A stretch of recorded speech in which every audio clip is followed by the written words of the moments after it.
ಅಭಿವೃದ್ಧಿ ವಿಚಾರದಲ್ಲಿ ಚಿಂತನೆಗಳು ಮತ್ತು ಯೋಚನೆಗಳು ಒಂದೇ ಆಗಿರಬೇಕು. ಸರ್ಕಾರದ ಯೋಜನೆಗಳು ಜನರಿಗೆ ಮುಟ್ಟಿಸುವ ಕೆಲಸ ಅಧಿಕಾರಿಗಳು ಮತ್ತು ಜನಪ್ರತಿನಿಧಿಗಳು ಮಾಡಬೇಕು.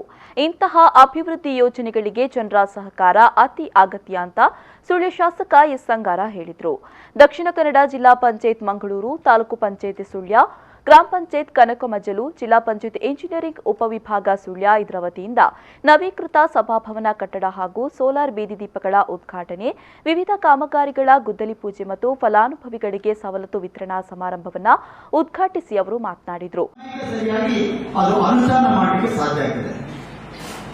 ಅಕಸ್ಮಾತ್ ಇವತ್ತು ಆ ರೀತಿಯ ಜನಗಳ ಸಹಕಾರ ಕಡಿಮೆ ಆದ ಸಮಯದಲ್ಲಿ ಇವತ್ತು ಸರ್ಕಾರದ ಯೋಜನೆಗಳಿರ್ಬೋದು, ಅನುದಾನಗಳಿರ್ಬೋದು, ಅದು ಕೂಡ ಸಮರ್ಪಕವಾದಂತಹ ರೀತಿಯಲ್ಲಿ ಮಾಡದೇ ಇರುವಂತಹ ಒಂದು ಸಂದರ್ಭಗಳು ಕೂಡ ನಿರ್ಮಾಣ ಆಗಿದೆ. ಸಮರ್ಪಣಾ ಮನೋಭಾವನೆ ಇಲ್ಲದೆ ಇದ್ರೆ